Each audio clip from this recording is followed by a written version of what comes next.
Bueno, muchas gracias, Xochitl, gracias a los organizadores por esta invitación. Es un gusto estar acá y compartir con ustedes estas charlas. Lo que tenía pensado era recoger algunos de los resultados del informe del IPCC, en particular del grupo 3 del IPCC sobre mitigación, y ver cómo esos resultados de alguna manera se aplican y se pueden trasladar a lo que está ocurriendo aquí en Latinoamérica. Así que esa es un poco la idea. Hay algunos de las transparencias que seguramente ustedes ya conocen, son parte del informe del IPCC, del quinto informe, así que voy a tratar de avanzar un poco más rápido en el comienzo y sí tomarme unos minutos más en las partes donde podamos discutir qué es lo que está pasando con nuestros países. Así que allá vamos. No sé quién es el que pasa las transparencias allá. Bueno, gracias. Entonces pasamos a la primera. Los números duros del IPCC. Ustedes saben que aquí vamos a ir viendo algunas de estas transparencias. Por favor, si pasamos.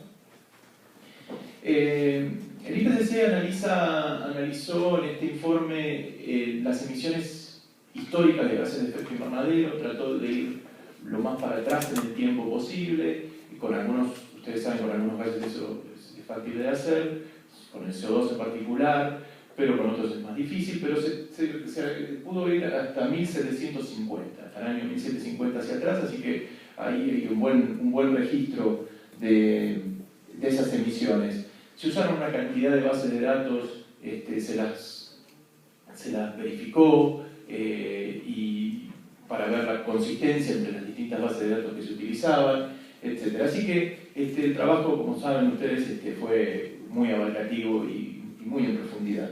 Si vamos a la próxima transparencia, lo que se buscó hacer es mostrar múltiples perspectivas de esas emisiones, con la idea, ustedes saben, para la atmósfera no importa en realidad las perspectivas, la atmósfera en definitiva lo que va a importar es cuántos gases de efecto invernadero le llegan y quedan ahí, concentrados. Pero las múltiples perspectivas tienen otros propósitos, y es para saber un poco quién es quién en este juego, ¿no? Entonces ahí el IPCC pudo ver y analizar las emisiones desde distintos ángulos. Así que viendo ya algunos gráficos en la próxima transparencia, por favor. Bueno, el gráfico que un poco ilustra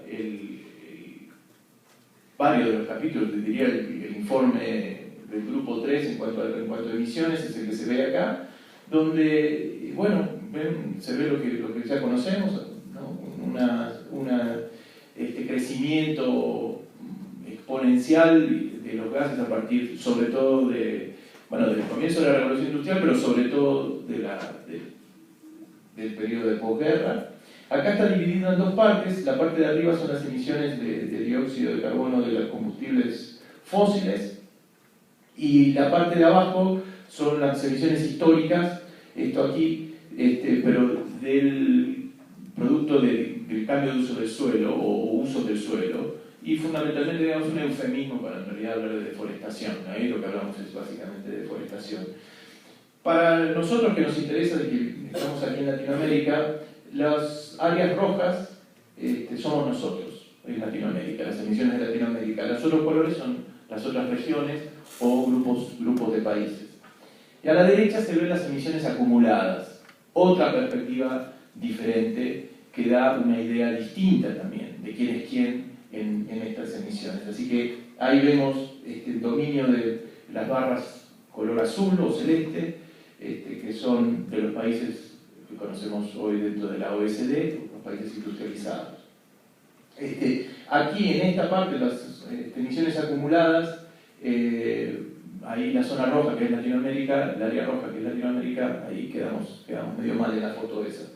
Pero ahí estamos. Eso es dos perspectivas de las emisiones. Si seguimos viendo otras, acá podemos ver ya desde 1970, las últimas 4 décadas, hasta 2010, las emisiones también por región, donde tal vez lo que haya para destacar es que la última década crecieron más rápidamente que en todas las décadas anteriores. O sea que el problema se acelera en lugar de desacelerarse. El problema se acelera, ahí tenemos. Y la imagen de la derecha son las emisiones per cápita. Otra perspectiva diferente, muy diferente a las que venimos viendo. Bien, tenemos históricas, tenemos emisiones acumuladas, tenemos emisiones por regiones, tenemos emisiones per cápita. Y acá la imagen, la línea de puntos negra es el promedio mundial de emisiones per cápita y su evolución de 1970 hasta hoy. Y la línea roja somos nosotros, Latinoamérica, ahí dándole vueltas un poco por el promedio mundial. Por supuesto, muy arriba los países desarrollados y muy abajo los países del Asia, la región del Asia, pero incrementándose, ustedes saben, por fundamentalmente el crecimiento de China y de India también. Si vemos una de las últimas formas de ver esto es por tipo de gas, donde lo que aparece acá notablemente es que la zona naranja, la zona roja, todo eso es dióxido de carbono, la zona naranja por combustibles fósiles, la zona roja por el cambio de uso de suelo, de nuevo, deforestación. Así que eso solo se lleva casi el 80% de las emisiones de gases de efecto invernadero. Así que otra manera de verlo, si vemos ahora sí la última, es por sector económico o productivo. Y entonces ahí vemos energía, por ejemplo, dominando un poco la situación junto con el transporte. Claro, energía, transporte vuelve a vincularse con la quema de combustibles fósiles. Y por supuesto la zona verde de acá, que tiene que ver de nuevo con la deforestación. Así que todo esto nos dice quién es quién en términos de responsabilidades históricas, de responsabilidades presentes, y de dónde surgen, ¿no? Cuáles son las fuentes de las emisiones, también para saber quién es quién y en todo caso por dónde abordar la problemática. Seguimos con unas transparencias más, que simplemente son los resultados, lo que fui comentando mientras veíamos las imágenes. Combustibles fósiles dominando el problema y seguido por la deforestación. Y si vamos a la siguiente, estas dos yo se las resumo, pero son básicamente, creo yo, y bueno, a mi juicio, creo de todos los que participaron del IPCC, de los lectores de los informes del IPCC, lo que serían las conclusiones principales, ¿no? Y que tiene que ver con esta suerte ya de, no digo determinación absoluta, porque se hablaba de un 95% de certeza en que la actividad del hombre es la causa del calentamiento global y por supuesto que el calentamiento global en el sistema climático es inequívoco, ¿no? Las dos tal vez conclusiones más relevantes del quinto informe. Así que, y tuvimos suerte porque también los océanos, recuerden que han absorbido una gran parte de ese dióxido de carbono que de otra manera hubiese quedado en la atmósfera, así que tuvimos suerte, digo, entre comillas, porque está bien, no está, ese dióxido de carbono no está en la atmósfera, no produce, por lo tanto, este efecto invernadero, pero sí está en el océano y con todos los problemas que eso tiene, ¿no? Acidificando los océanos, etcétera, con todas las consecuencias, ¿no? Que eso trae. Así que lo de suerte que es solamente entre comillas. Si seguimos avanzando, nos encontramos con la conclusión de que hablábamos recién, ¿no? Textualmente lo que dice el informe del IPCC, lo que se ve aquí en letra roja, ¿no?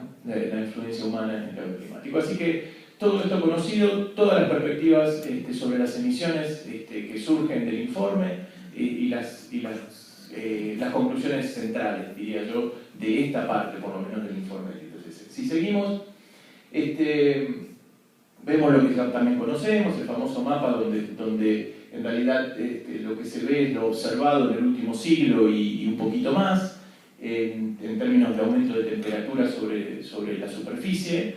Hace un rato veíamos en la presentación anterior cómo esto se proyecta para adelante, pero ya vamos a hablar de las proyecciones en un minutito. Así que acá nos podemos encontrar nosotros. Bueno, acá estamos en Latinoamérica, donde es zonas donde la temperatura se incrementó más que en otras. A mí me toca vivir en una de las zonas donde más se incrementó la temperatura. Así que, pero así estamos. Eso fue el aumento observado, como dije, en el último siglo y un poquito más. ¿Pasamos a la siguiente? Ahora sí. Lo que hace entonces ahora el informe es decir, después de mostrar todo esto, lo que hace es, vamos a ver cómo las podemos analizar. Entonces empieza haciendo una primera análisis de las causas, y si pasamos a la siguiente, lo desdobla de la siguiente manera. Primero, busca analizar las causas directas. Las causas directas para eso lo que hace es una descomposición de esas emisiones en factores o causas inmediatas o causas directas. Han recibido esos distintos nombres. Y utilizando, bueno, sencillamente las identidades conocidas unas como IPAT, otras como CAIA, pero básicamente es algo bastante elemental, por lo menos desde el punto de vista matemático, si quieren. Pero esa primera descomposición empieza a dar una idea de por dónde viene la cosa. Así que como ejercicio resultaba muy interesante, y de hecho ese tipo de descomposición después se repite para las emisiones globales, pero después para las emisiones por cada uno de los sectores, ¿no? como vimos. Pero después no termina ahí. Después el informe se pregunta, obviamente, si hay causas subyacentes a las causas directas. Así que vamos un poquito a recorrer este tema. En el caso de la energía, que es un caso, bueno, es fundamental analizar porque, como vimos, domina la combustión de fósiles para energía, domina las emisiones. Entonces, es fundamental trabajar ahí. Así que tomémoslo un poco como ejemplo de este análisis y hasta dónde se llegó. Las emisiones del sector se pueden descomponer en 4 factores que son los que están acá.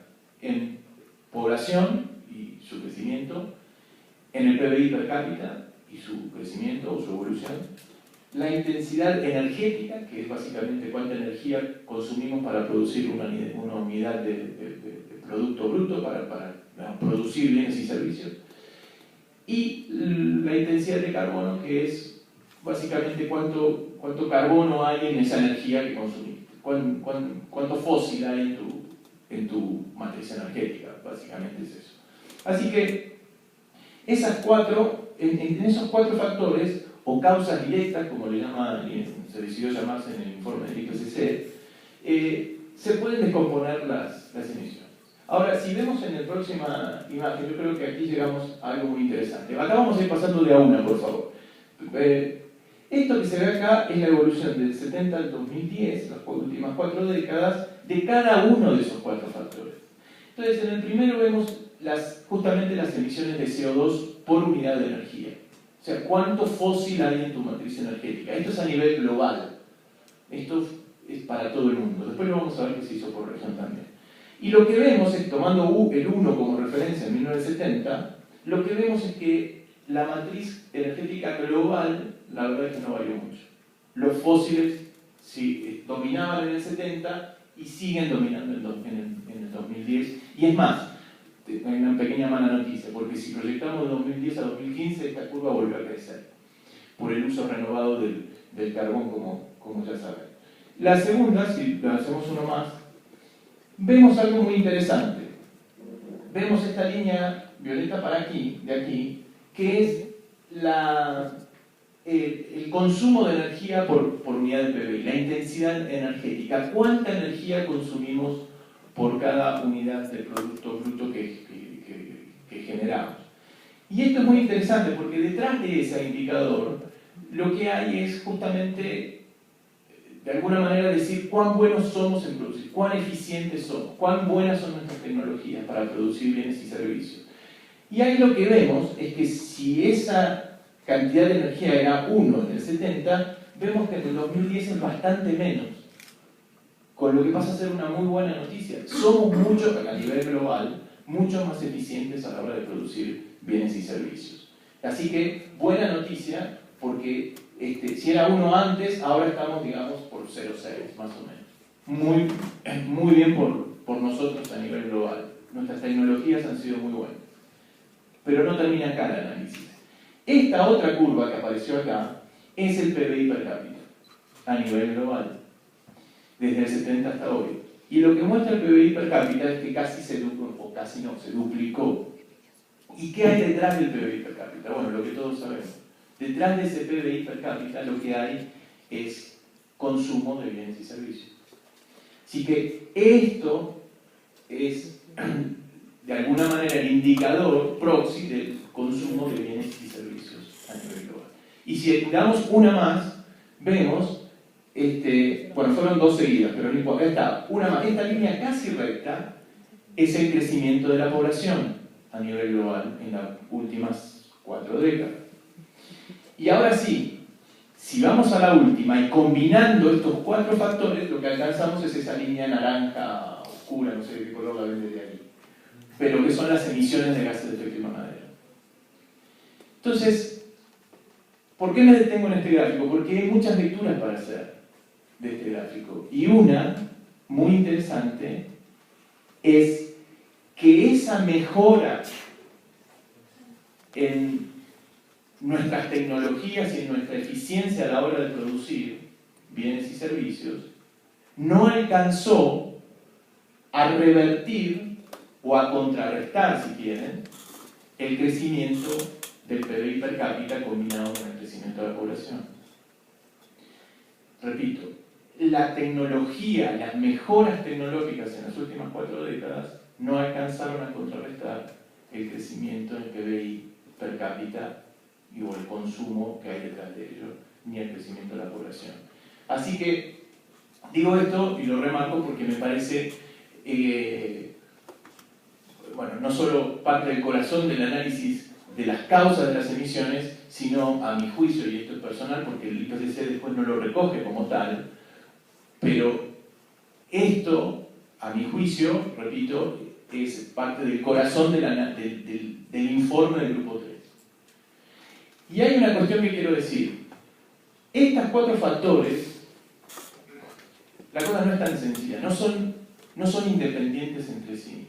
Entonces, pues, si fuera así, la cosa parecería muy fácil, ¿no? Pues el mundo sería muy sencillo de ver, subir o bajar alguno de estos indicadores y con eso vamos. En el caso de la tecnología, se vincula, por ejemplo, con el PBI per cápita, pero de un sentido negativo al esperado.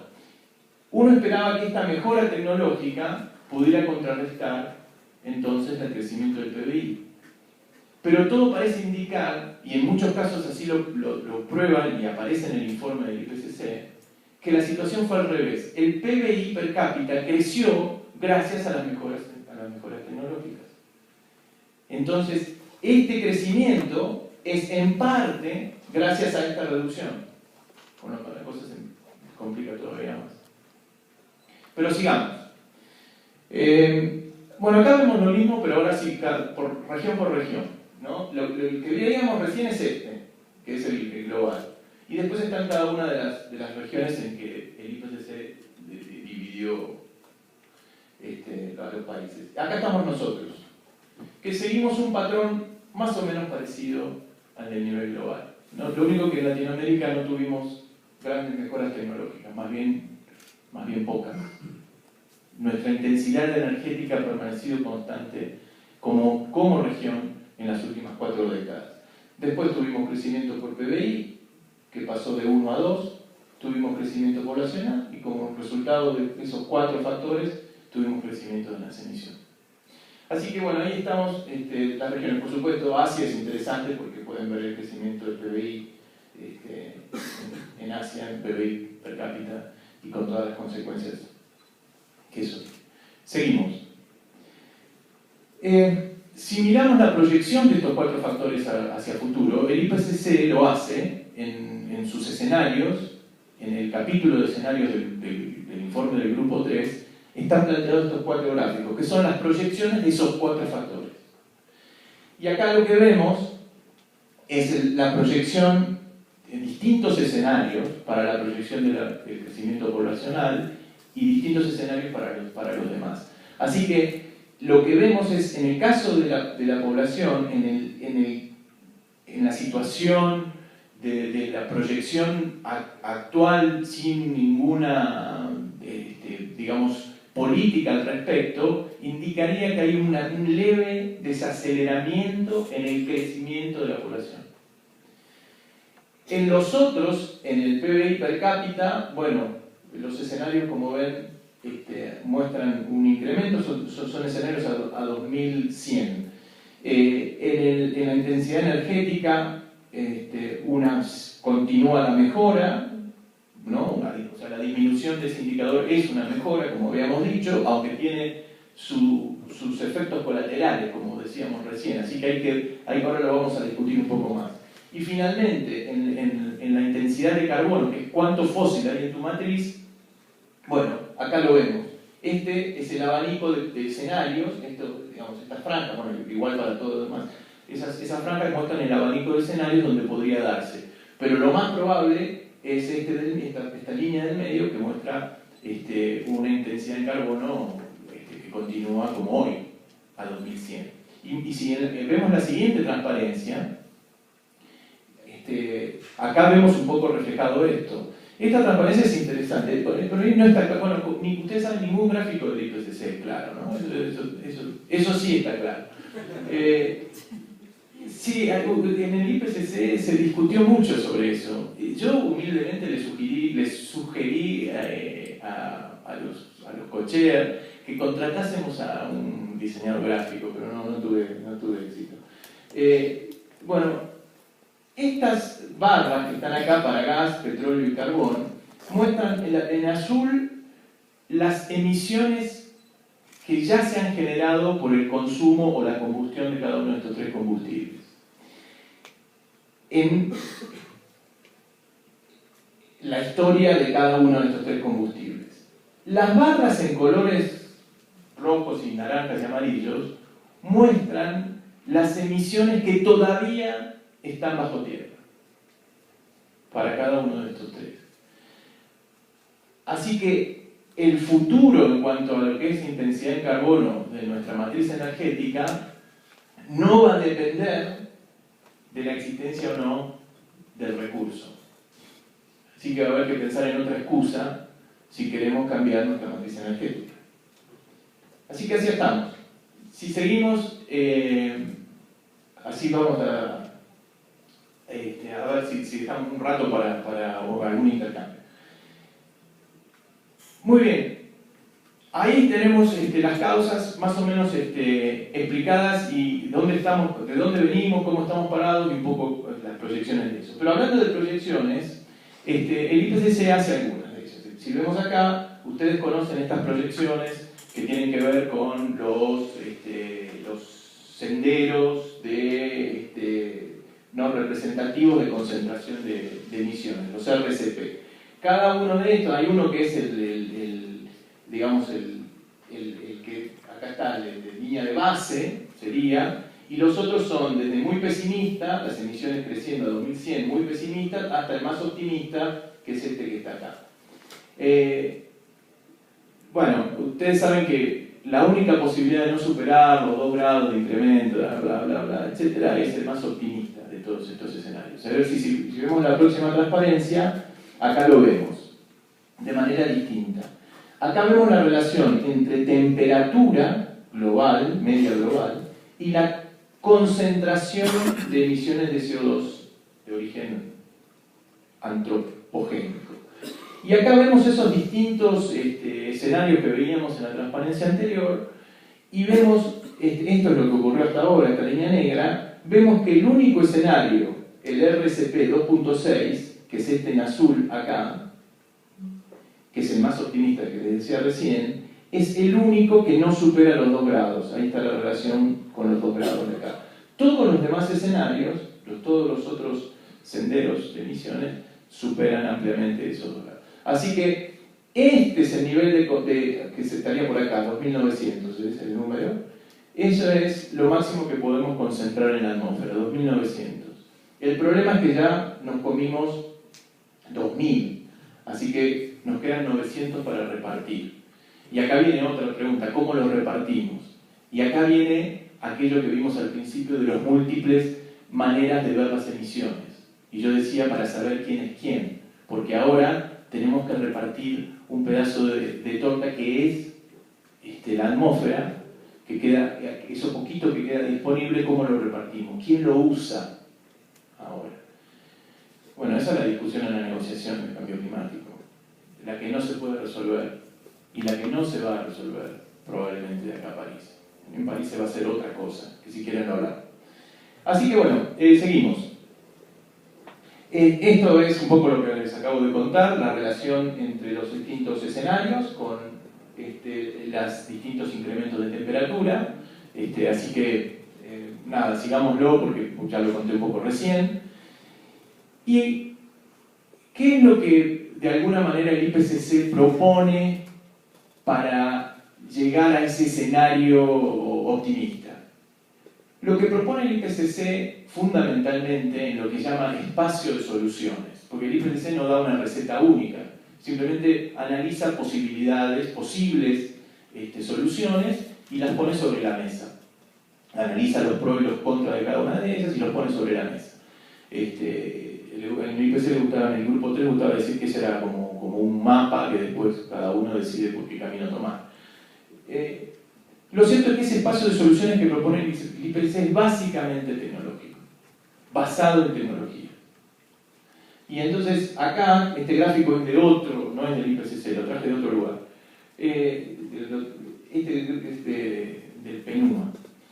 Acá se ve cómo se puede pasar de esta que sería nuestra línea de base al 2020, acá dice 2020, que no se ve, hasta esta línea, ¿no? O este rango, si quieren, que es hasta donde deberíamos llegar nuestras emisiones para no superar el tema de los 2 grados. Y lo que se ve acá es simplemente cómo cada sector económico, productivo, podría aportar a la reducción desde acá arriba hasta aquí. No, estas son estimaciones de porcentaje, no, pero es todo basado en tecnología. Todo basado en tecnología. Con algunas otras cuestiones, por ejemplo, que tienen que ver con prácticas, ¿no? En el sector agrícola, ¿no? No tanto tecnologías, por supuesto, pero también prácticas agrícolas, por ejemplo. Pero ese es el espacio de soluciones básicamente propuesto. Y también de alguna manera es el espacio de soluciones que se discute en la negociación internacional. En la negociación internacional se habla de cómo vamos a distribuir eso y qué tecnologías van a aportar a la reducción de emisiones. Así que sigamos. Entonces el IPCC dice, bueno, a nivel global, los escenarios que alcanzan los 450 partes por millón, que es ese escenario optimista que veíamos hace un ratito, consistente con un 50% de probabilidad de no superar los 2 grados. Eso es, también hay que recordarlo. El escenario optimista no asegura no superar los 2 grados, simplemente dice que es tan probable como no superarlo, o sea, 50 y 50. Bueno, mejoras en eficiencia energética, implementación de tecnologías bajas en carbono, entonces analiza en esa cantidad de escenarios que analiza el IPCC, energías renovables, energía nuclear, captura y almacenamiento de carbono, bueno, cosas tan raras como esas. De hecho, sostiene en algún lugar que si no es con captura y almacenamiento de carbono, no va a ser posible alcanzar ningún resultado. Así que esos son lo que se plantea. Por supuesto, estos escenarios requieren cambios en el uso de la Tierra, eso sí está bien reflejado. Sigamos.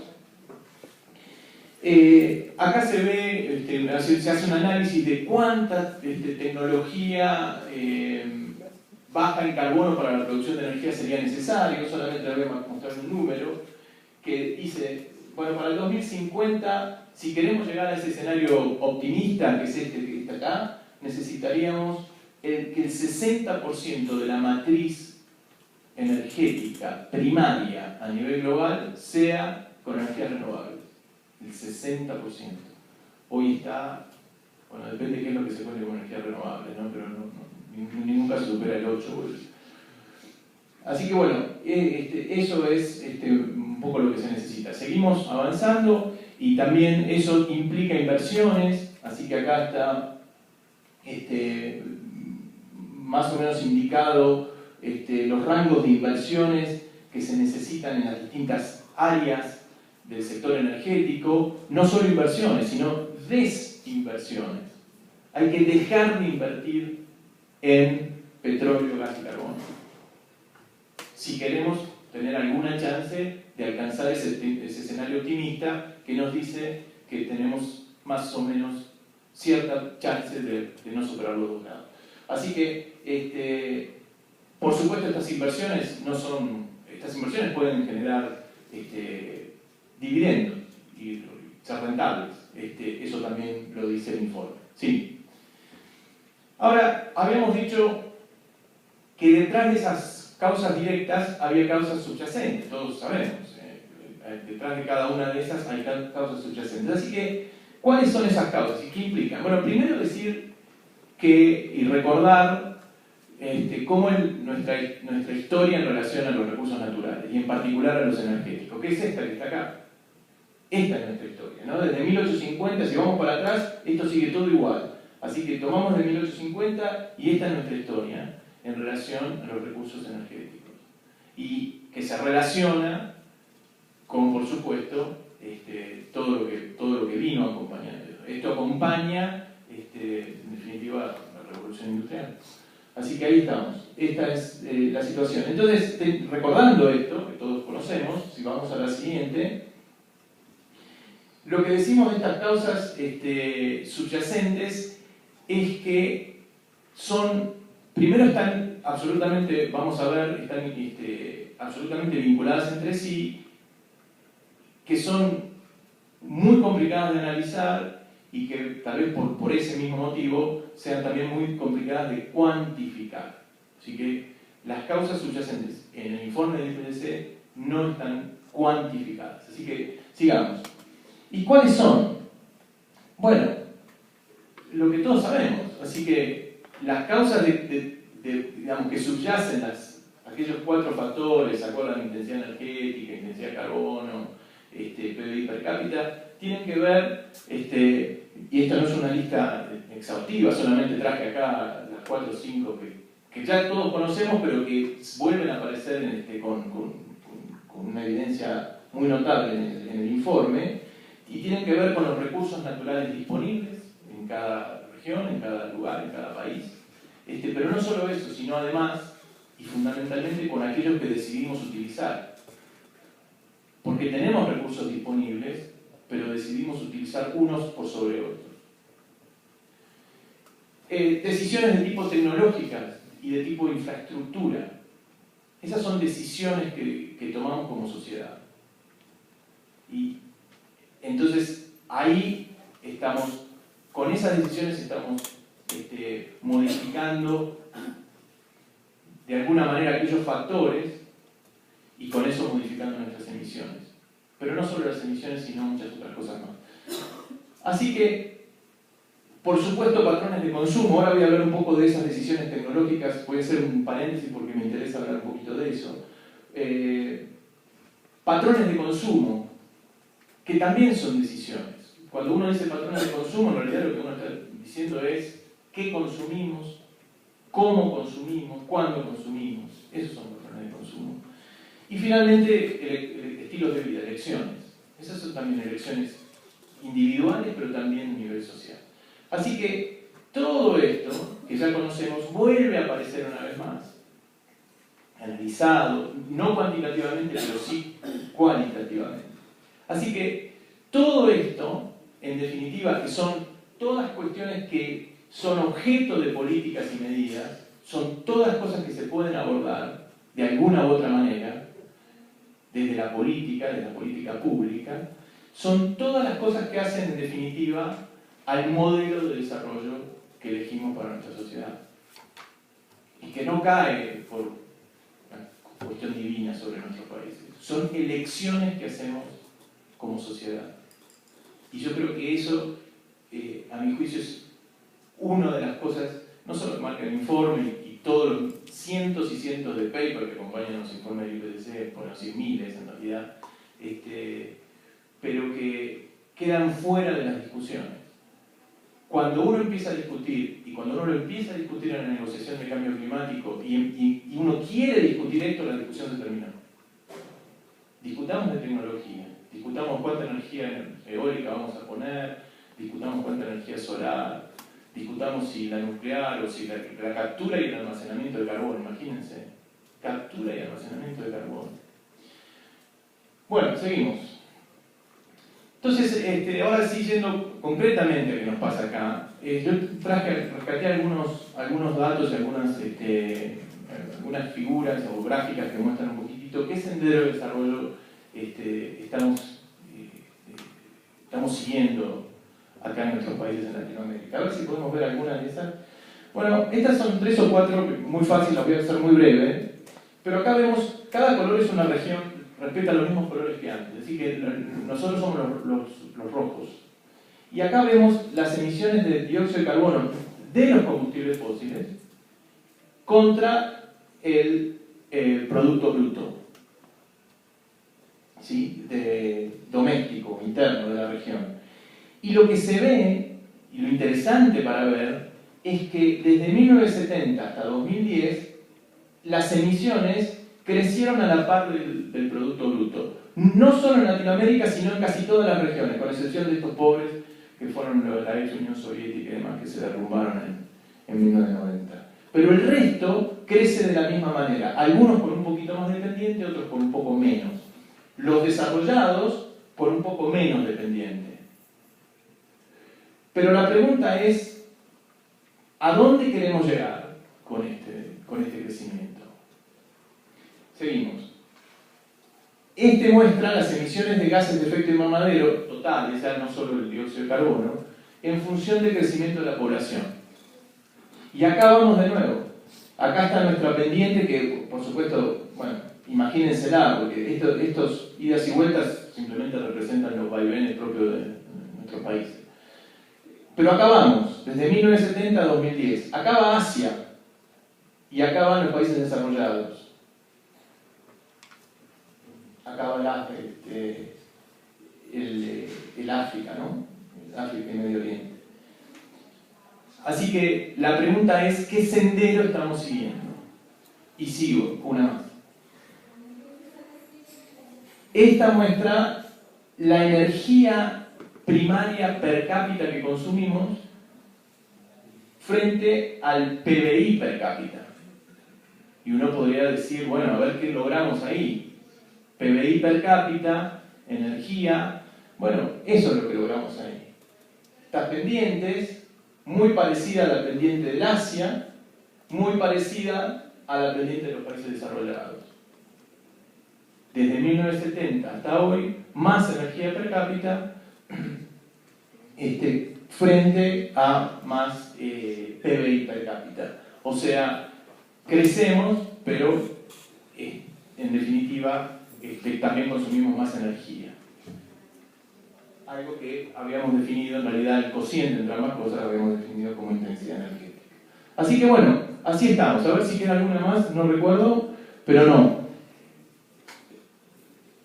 Lo que muestra también el informe es justamente esa relación entre PBI per cápita y energía per cápita y emisiones per cápita, porque hay una creencia de que de alguna manera eso se puede desacoplar. Yo puedo desacoplar el crecimiento de la energía o de las emisiones que produzco. Y eso se ve, si vemos en la figura que sigue, se ve en esta figura de que tal cosa no está ocurriendo. El desacople de lo que los países, por ejemplo, en la Unión Europea llaman desacople, que ellos sostienen que crecen pero su nivel de emisiones es menor, eso se derrumba en cuanto uno empieza a ver que en realidad, cuando uno analiza las emisiones de los productos que ellos consumen y que provienen de otras regiones que no son la Unión Europea, entonces esas emisiones siguen creciendo. Entonces, lo que pasó no fue que es un desacople entre PBI y emisiones, sino lo que ocurrió fue una exportación de las emisiones a otro territorio. Así que bueno, esto muestra eso. ¿Y cómo estamos en Latinoamérica? En Latinoamérica está la creencia de que exportamos más emisiones de las que importamos, y resultó que no es así. Exportamos productos primarios, pero importamos muchos bienes de capital, que son intensivos en emisiones también. Así que acá estamos, estas son nuestras emisiones que importamos, estas son las que exportamos, y nuestro balance es un poquito negativo en ese aspecto. Pero lo cierto es que cuando vemos los países desarrollados, ahí vemos que sus emisiones por consumo han seguido creciendo, aun cuando sus emisiones por producción hayan disminuido. Con lo cual, aquella idea del desacople gracias a la tecnología, por lo menos se queda en cuestionamiento, queda en duda por los resultados que surgen de este tipo de análisis. Sí, seguimos uno más. Bueno, esto es lo que acabamos de decir, y uno más, por favor. Acá vemos, me quedan 3 minutos y termino, espero. Vemos un poco el mismo análisis donde vemos las emisiones per cápita versus el PBI per cápita, pero ahora para cada sector, donde los puntos amarillos son los países de menor renta, los puntos azules los de mayor renta, y lo que vemos es que en cada sector hay una proporcionalidad entre justamente el PBI y las emisiones. Hay sectores donde eso es muy fuerte, el sector transporte. Eso pareciera que a medida que los países crecen en su PBI, en el sector transporte hay un crecimiento notable de sus emisiones, pero en todos los sectores, a excepción de uno, que es el sector de la agricultura y el cambio de uso del suelo, donde no hay ningún patrón claro. Pero eso también muestra que es los senderos de desarrollo que se han seguido en todos los grupos de países y en todos los sectores. Sí, por favor, una más. Entonces, cambio climático, en definitiva, me gusta llamarlo a mí, no solo, bueno, no es que soy yo que lo llamo así, sino un síntoma de un modelo fallido, ¿no? Así que vayamos, avancemos un poco más, adiós al invierno y al verano. El petróleo nos permitió divorciarnos de los ciclos naturales. Solamente fue posible este desarrollo, todos lo sabemos, por el uso de los combustibles fósiles, y por supuesto eso acompañó, si seguimos un poco más, otras cuestiones, ¿no?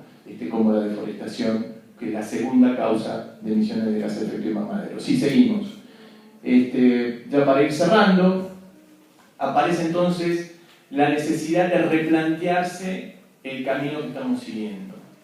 Y el camino que estamos siguiendo aquí en Latinoamérica, en nuestros países de la región. Yo creo que lo que queda para el final son todas preguntas, ¿no? Yo no tengo respuestas para esto, solamente preguntas tengo.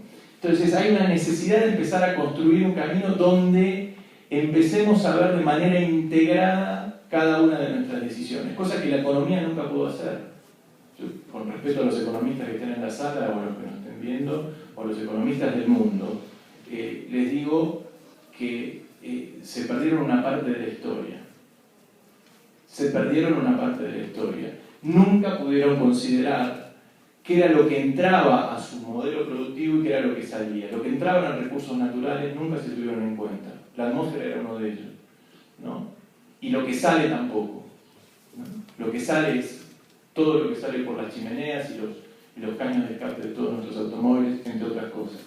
Entonces, claro, los indicadores que usamos, si seguimos, son los indicadores de la economía clásica, ¿no? Aquellos del análisis costo-beneficio. Entonces medimos, en Argentina es muy gracioso porque estos indicadores, Argentina es mi país, estos indicadores están en la portada de los diarios. Entonces el humor del público va en función de si se venden más o menos productos en los shoppings o en los centros comerciales. Bueno, así que ahí estamos. Seguimos. Lo cierto entonces es que si queremos empezar a mirar las cosas, también tenemos que empezar a generar herramientas para poder mirar las cosas de otra manera. Entonces, acá es donde empiezan a haber una necesidad de generar otros instrumentos y donde la ciencia tiene la necesidad de aportar esos nuevos instrumentos para la toma de decisión. Entonces, acá se menciona la necesidad de nuevos indicadores. No voy a entrar en el detalle de todas aquellas cosas que los indicadores actuales no abordan, pero ya son sabidas. Así que esta es una necesidad, y acá es donde el campo y el mundo académico debe contribuir a generar esas nuevas herramientas, esos nuevos instrumentos. Seguimos. Instrumentos que empiezan a tener en cuenta toda una cantidad de cosas que vienen de la mano. Es gracioso porque en el IPCC le llaman co-beneficios. En la Convención de Cambio Climático también. Y yo digo co-beneficios de que son los beneficios centrales. El co-beneficio vendrá después y será la reducción de gases de efecto invernadero. Ese va a ser el co-beneficio. Pero estos son los centrales para nosotros. Así que sigamos. Así que a esto pasémoslo rápido porque es simplemente mostrar que debemos movernos de los preceptos y si quieren decir la palabra paradigma, aunque ya va perdiendo como sentido, el paradigma de la economía clásica, del costo-beneficio. Los intentos de la economía ambiental son bienvenidos, pero cuidado porque generan, a mi juicio, y esto modestamente, ¿no?, pero más problemas que soluciones, y tal vez empezar a mirar algunas otras cuestiones que tengan que ver con lo que en la economía ecológica se llama sustentabilidad fuerte. Así que con eso quería a ver si queda algo más por terminar. Solamente decir que hay que abordar y llegar a los distintos sectores de nuestra sociedad. Tenemos también una misión ahí, como sector académico, sector científico, plantearnos el rol de los medios, y solamente ahora sí, las preguntas finales es ¿qué modelo de desarrollo es posible? Y fundamentalmente, ¿qué modelo de desarrollo queremos? Porque el que se desarrolló hasta ahora, de la revolución industrial para acá, generó muchas cosas positivas, pero nunca alcanzaron a toda la población, ni a nivel global, ni siquiera dentro de cada país. Así que, como les decía, son más preguntas que respuestas, pero ahí va. Bueno, gracias, muchas gracias.